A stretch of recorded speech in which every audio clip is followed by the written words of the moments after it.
College में हुआ प्यार। अंकिता और विनय एक ही कॉलेज में पढ़ते थे। दोनों के एक कॉमन फ्रेंड ने उनकी मुलाकात करवाई थी। पूरा ग्रुप साथ में घूमते फिरते खाते पीते रहते थे। पर अंकिता और विनय की नजदीकियां बढ़ने लगी।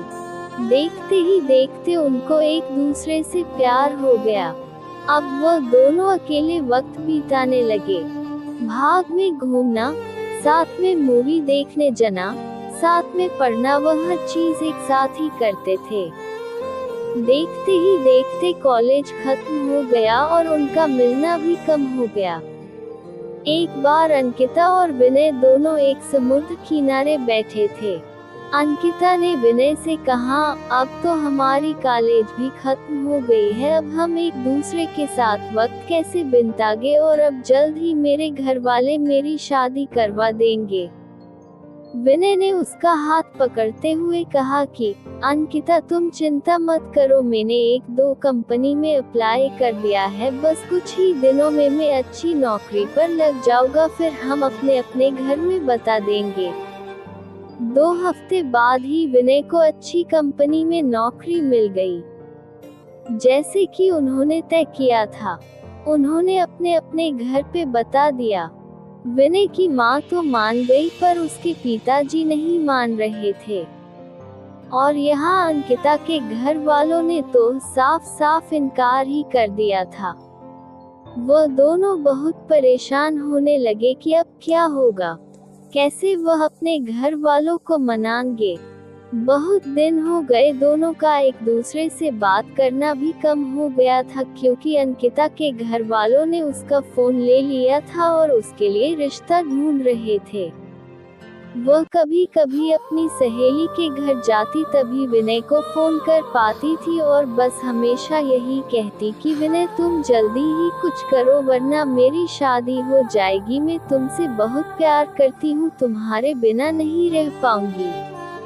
विनय भी उससे हमेशा आश्वासन देता था, पर उससे भी नहीं समझ रहा था कि वह क्या करे, कैसे अपने घर वालों को मनाए। यही सोचते सोचते वक्त बीतते जा रहा था। दोनों बहुत परेशान रहने लगे। विनय घर पे न कुछ खाता था, न ही बात करता था, बस पूरा दिन शांत शांत रहता था। ये देखकर उसकी माँ से रहा नहीं गया और उसने अपने पति को समझाया कि मुझे मेरे बेटी की खुशी से बढ़कर कुछ नहीं है, और अब अगर उसकी शादी होगी तो अंकिता से ही होगी, आप कल ही उसके घर जाके उसके माँ बाप से बात करो। अगले ही दिन विनय के पापा अंकिता के घर गए और अंकिता के माँ बाप से बात की और उन्हें समझाया कि हमारे बच्चों की खुशी में ही हमारी खुशी होगी। मेरा बेटा एक अच्छी कंपनी में काम करता है और उसकी तनख्वाह भी अच्छी है, वह आपकी बेटी को खुश रखेगा। विनय के पिताजी की बात सुनकर अंकिता के माँ बाप मान गए और शादी के लिए राजी हो गए। विनय और अंकिता की शादी धूमधाम से हुई। दोनों बहुत खुश थे। वह अपने हनीमून के लिए शिमला गए।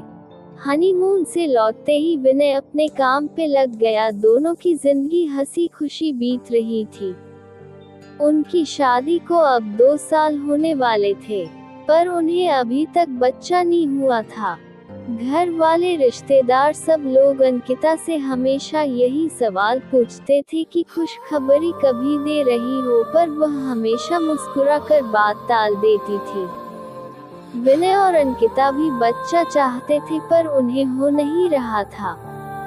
बहुत डॉक्टरों को दिखाया, सब टेस्ट भी करवाए, लेकिन कुछ फायदा नहीं हुआ। अंकिता की सास उससे बाबा के पास भी ले गई, पर वहां से भी सिर्फ निराशा ही हाथ आई। अंकिता बहुत परेशान थी। उससे यही चिंता खाए जा रही थी कि वह कभी मां नहीं बन पाएगी। 4 साल बीत गए, पर उन्हें अभी तक बच्चा नहीं हुआ। एक दिन विनय ऑफिस से लौट तो उसकी माँ उससे चिल्लाने लगी कि तूने अपनी मर्जी से शादी की, अब देख रहा है ना बच्चा भी नहीं हो रहा, अब हमारा वंश आगे कौन बढ़ाएगा। लोगों के ताने सुन सुनकर मेरे कान पक गए हैं। आखिर हमें भी इच्छा होती है कि अपने पोते पोतियों को देखे। ये सब अंकिता सुन रही थी।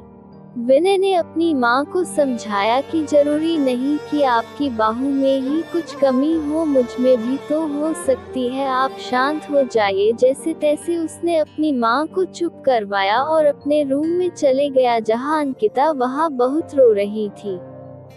विनय उसके पास गया और उससे गेल लगा कर कहने लगा, तुम चिंता मत करो, सब ठीक होगा, मैं हूं ना तुम्हारे साथ में, तुम्हारा साथ कभी नहीं छोड़ूंगा।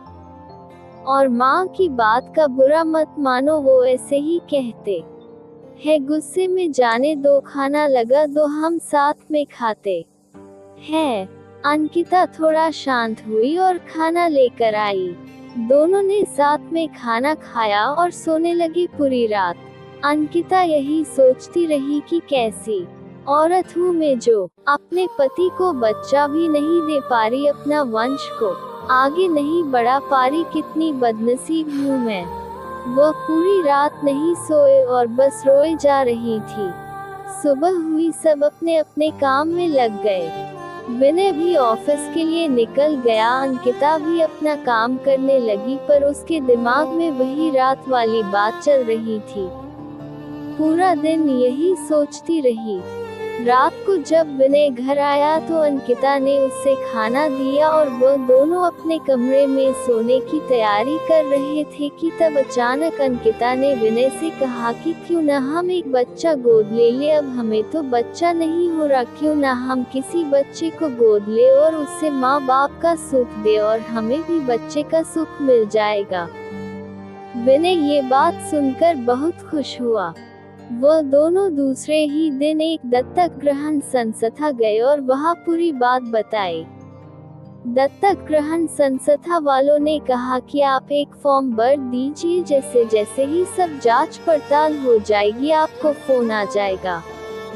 उन्होंने फॉर्म भरा और एक आशा के साथ घर लौटे कि शायद अब उनकी परेशानी दूर हो जाएगी। 6 महीने हो गए, उनको कॉल नहीं आया। विनय जब भी वहां जाता वह लोग उससे एक ही जवाब देते कि कॉल आ जाएगा, पर इंतजार की गाड़ियां बढ़ती जा रही थी। अब अंकिता हिम्मत हार चुकी थी, वो पूरी तरह से टूट चुकी थी। विनय भी आखिर कितना उसको समझा पाता, दोनों थक चुके थे। उन्हें अभी कोई उम्मीद ही नहीं रही थी कि वह कभी माँ बाप बन पाएंगे। दोस्तों, अगर आपको हमारी कहानी पसंद आ रही हो तो कृपया करके हमारी वीडियो को लाइक करें, चैनल को सब्सक्राइब करें और कमेंट में जरूर बताओ कि आपको किस तरह की कहानियाँ सुनना पसंद है। धन्यवाद दोस्तों। पर विनय ने अंकिता का साथ और कोशिश करना नहीं छोड़ा। वह हर 2 दिन में संस्था जाता था। इंतजार करते करते 8 महीने हो गए थे और एक दिन अचानक विनय को कॉल आता है कि आप दत्तक ग्रहण संस्था में आ जाए, आपके लिए एक खुश खबर है। उसने तुरंत अंकिता को फोन करके दत्तक ग्रहण संस्था आने के लिए कहा। दोनों वहां पहुंचे तो उन्हें पता चला कि उनको एक बेटी गोद दी जा रही है जो कि सिर्फ 5 महीने की है। विनय और अंकिता की खुशी का ठिकाना नहीं रहा। विनय तो खुशी के मारे वही नाचने लगा। वह दोनों उस बच्ची को लेकर घर आए। विनय की मां ने उनका पूजा की थाली से स्वागत किया। उन्होंने उसका नाम किरण रखा, जैसे वह उनकी जिंदगी में आशा की किरण हो। वह सब बहुत खुश थे। आखिर उन्हें अपनी बेटी जो मिल गई थी और वह अच्छे से खुशहाल जिंदगी जीने लगे। बस यही होता है प्यार, जो हर वक्त में तुम्हारा साथ दे और यकीन दिलाए कि हमारी परेशानियां हमसे छोटी होती है और हमें कभी अपने जिंदगी में उम्मीद नहीं छोड़नी चाहिए। विश्वास हो तो हम सब कुछ पा सकते हैं।